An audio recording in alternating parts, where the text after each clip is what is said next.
Aprilia GPR 150 বাইকটি দেখার পরে আমি ধারণা করেছিলাম বাইকটি বাংলাদেশের মার্কেটে স্পোর্টস বাইকের জগতে লিডিং পজিশনে যাবে।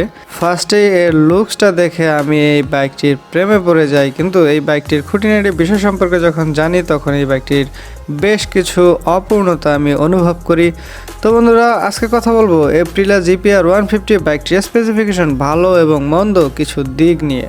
তো চলুন বন্ধুরা, কথা না বাড়িয়ে ভিডিওটি শুরু করি। আর শুরু করার আগে যে বাইক লাভার্সগুলো এখনও চ্যানেলটিকে সাবস্ক্রাইব করেননি তারা অবশ্যই সাবস্ক্রাইব করবেন, এবং যারা অলরেডি সাবস্ক্রাইব করেছেন তাদেরকে থ্যাংক ইউ সো মাচ।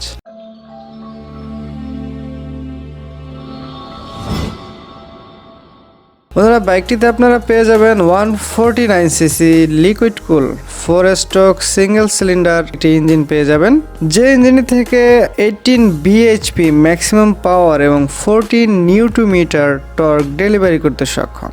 এবং বাইকটিতে তারা ফুয়েল সাপ্লাই সিস্টেমে যুক্ত করেছে ফুয়েল ইনজেক্টর। এই বাইকটিতে একটি 6 স্পিড গিয়ার বক্স ব্যবহার করে। আপাত দৃষ্টিতে যদি আমরা বাইকটির ইঞ্জিন দেখি তাহলে 149cc 18 bhp maximum power 14 Newton-metre torque delivery সব কিছু মিলিয়ে ফুয়েল ইনজেক্টর সিস্টেম এর একটি পাওয়ারফুল ইঞ্জিনই তারা ব্যবহার করেছে বলতে হবে। পরবর্তী বিষয়গুলো নিয়ে যদি কথা বলি, বাইকটির ফ্রন্টে একটি 300 mm এর বিগার ডিস্ক ব্রেক এবং এর রেয়ারে 218 mm এর একটি ডিস্ক ব্রেক ব্যবহার করা হয়েছে।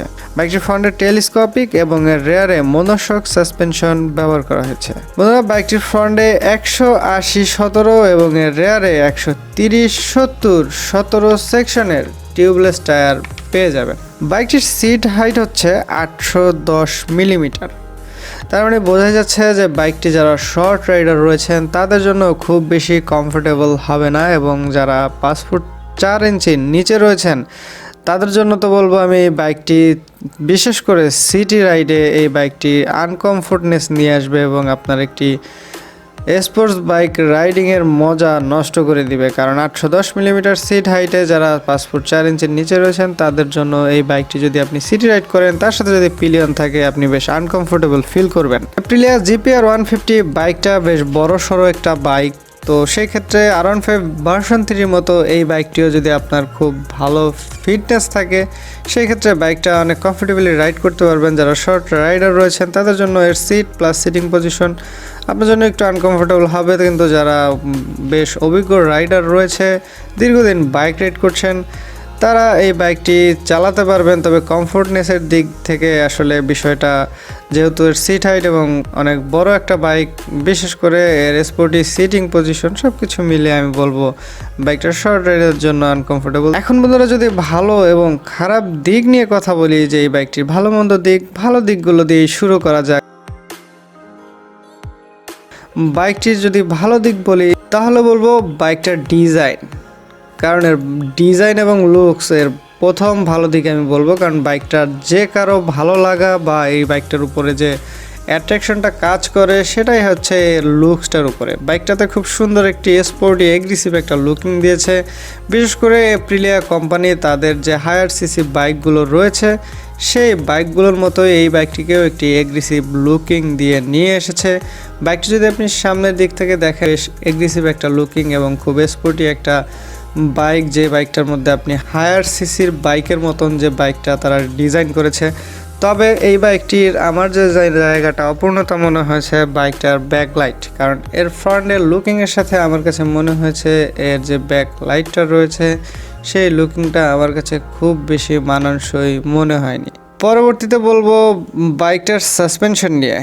বাইকটার সাসপেনশন রেসপন্সও যথেষ্ট ভালো। যদিও বাইকটি মার্কেটে R15 V3 হোন্ডা CBR-কে কম্পিটিশন দিবে, তবুও বাইকটিতে তারা পেছনে যদিও একটি মনোশক সাসপেনশন রয়েছে, তারা পেছনে একটি মনোশক সাসপেনশন যুক্ত করেছে। এর ফিডব্যাক মোটামুটি ভালো, তবে এর পিছনে যদি তারা একটি অ্যালুমিনিয়াম সুইং আর্ম সংযোজন করতো আমি মনে করি বাইকটি আরও বেশি ভালো হতো। তবে এর যে বর্তমান সাসপেনশন রয়েছে তারও ফিডব্যাক যথেষ্ট ভালোই মনে হয়েছে। আগেই বলে গেছি বাইকটা শর্ট রাইডারদের জন্য কিছুটা আনকমফোর্ট হলেও যারা লং রাইডার রয়েছেন এবং বিশেষ করে যাদের ভালো ফিটনেস রয়েছে তাদের জন্য বাইকটা বেশ ভালোই হবে। এছাড়া বাইকটির প্রাইসের দিকে যদি আমরা লক্ষ্য করি, তারা লিকুইড কুল একটি শক্তিশালী ইঞ্জিন তারা যুক্ত করেছে 6 স্পিড গিয়ার বক্সের সাথে। সেই হিসেব করতে গেলে বাইকটা আপনি খুব লো প্রাইজের মধ্যে পেয়ে যাবেন। বর্তমান সময় পর্যন্ত 3,66,000 টাকায় মার্কেটে পাওয়া যাচ্ছে। তো সেই ক্ষেত্রে এই বাইকটি 3,66,000 টাকায় আপনি অনেক সুন্দর একটি এপ্রিলিয়া অ্যাগ্রেসিভ ডিজাইনের একটি বাইক আপনি পেয়ে যাচ্ছেন, যে বাইকটিতে একটি পাওয়ারফুল ইঞ্জিন রয়েছে, গুড লুকিং রয়েছে, গুড সাসপেনশন রেসপন্স রয়েছে। সেই ক্ষেত্রে আমি বলবো যে এই বাইকটি এই প্রাইস রেঞ্জের মধ্যে মোটামুটি ভালোই বলবো। কিছু কিছু অপূর্ণতা রয়েছে, সেগুলো আমি আপনাকে বলে দিব। ওভারঅল বাইকটি 3,66,000 টাকা, প্রাইজের কথাটাও কিন্তু মাথায় রাখতে হবে। চলুন বন্ধুরা, এখন বাইকটির অপূর্ণ যে দিকগুলো রয়েছে সেই বিষয়গুলো নিয়ে কথা বলা যাক। বন্ধুরা, প্রথমেই বলবো বাইকটির প্রাইস 3,66,000 টাকা। সেই ক্ষেত্রে বাইকটি কিন্তু মার্কেটে কম্পিটিশন দিবে সুজুকি GSX-R, হন্ডা CBR এই বাইকগুলোকে।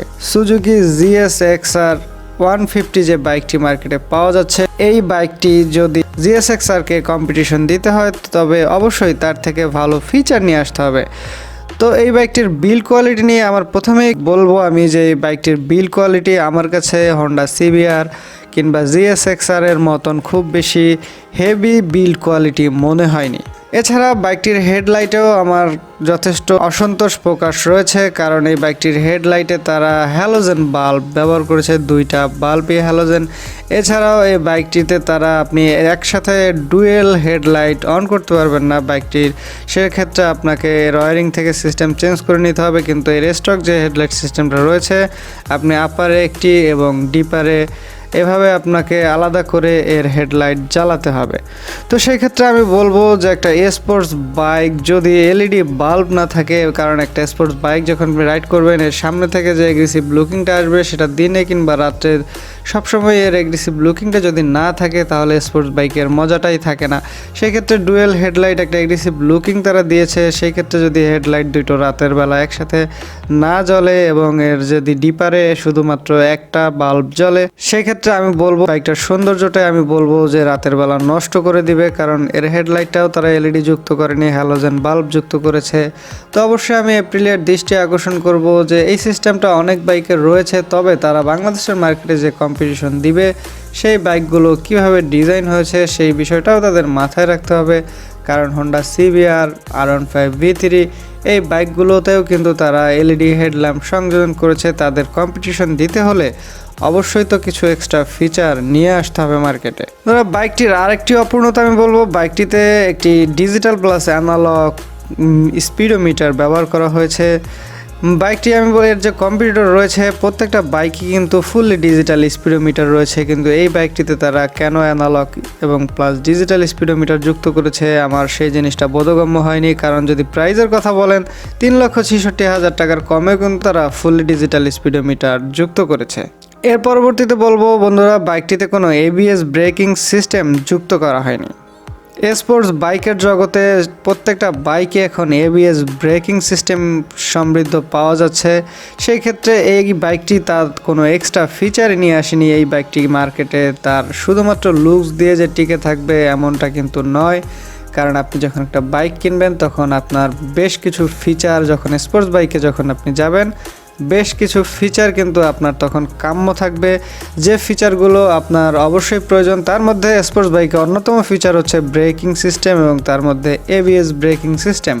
যেহেতু এর কম্পিটিটর প্রত্যেকটা বাইকেই ABS ব্রেকিং সিস্টেম অ্যাভেলেবেল রয়েছে, সেই ক্ষেত্রে আমার মনে হয় ABS ব্রেকিং সিস্টেম ছাড়া বাইক লাভার্সদের মধ্যে আস্থা তৈরি করতে সক্ষম হবে না বাইকটি। এছাড়া বন্ধুরা এর স্পেয়ার পার্টস অ্যাবিলিটিটা কিছুটা কম, এটা আসলে নতুন করে বলার কিছু নেই, যেহেতু এপ্রিলিয়া বাইক বাংলাদেশে কম সেল হয়েছে। সেই ক্ষেত্রে অবশ্যই বাইকটির স্পেয়ার পার্টস অ্যাবিলিটিও কিছুটা কম হবে, আপনাদের সেটা মাথায় রেখে বাইকটি কিনতে হবে। তো বন্ধুরা এই ছিল এপ্রিলিয়া GPR 150 আর বাইকটি সম্পর্কে। আমি আসলে কাউকে হতাশ করার জন্য কথাগুলো বলিনি, প্রত্যেকটা বাইকে ভালো এবং মন্দ দিক থাকে সেই বিষয়টাই আমি তুলে ধরেছি। তবে বাইকটি আপনি নিতে যদি ইচ্ছুক হন সেক্ষেত্রে নিতে পারেন। আপনার একটি বাইক আপনি রাইড করবেন, Honda CBR R15 V3 available সবসময় দেখা গেলেও কিন্তু এই বাইকগুলো সচরাচর খুব বেশি দেখা যায় না। সেই ক্ষেত্রে একটি আনকমন বাইক নিয়ে যদি আপনি চলাফেরা করতে চান সেই ক্ষেত্রে এপ্রিলিয়া GPR 150 বাইকটা আমি মনে করি বেস্ট একটা চয়েস হবে। তো সেই ক্ষেত্রে বন্ধুরা অবশ্যই ভেবে সিদ্ধান্ত নিবে আপনার জন্য কোনটা ভালো হয়। অবশ্যই নিজের মনের কথা শুনবেন, কারণ বাইক হচ্ছে একটি ভালোবাসার জিনিস। নিজের ভালোবাসা, নিজের স্বপ্নকেই আগে প্রাধান্য দিবেন। তো বন্ধুরা, এই ছিল এপ্রিলা জিপিআর সম্পর্কে কিছু কথা। যদি আপনার কিছু জানার থাকে অথবা কোনো মতামত থাকে, অবশ্যই কমেন্ট সেকশন অথবা ফেসবুক গ্রুপে যুক্ত হয়ে সবার সাথে শেয়ার করবেন। ভিডিওটি ভালো লাগলে একটি লাইক করবেন, অবশ্যই বন্ধুর সাথে শেয়ার করে জানিয়ে দিবেন, আর আমাদেরকে সাপোর্ট করবেন। অবশ্যই আপনাদের ভালোবাসা আমাদেরকে এগিয়ে নেবে। অবশ্যই চ্যানেলটিকে সাবস্ক্রাইব করবেন এবং পাশে থাকা বেল আইকনটি প্রেস করবেন। ভিডিওটি শেষ পর্যন্ত দেখার জন্য আন্তরিকভাবে ধন্যবাদ জানাচ্ছি। অবশ্যই নিরাপদে বাইক রাইড করবেন, অবশ্যই হেলমেট পরে বাইক রাইড করবেন, because no helmet no respect. Best wish for every bike lovers. আল্লাহ হাফিজ।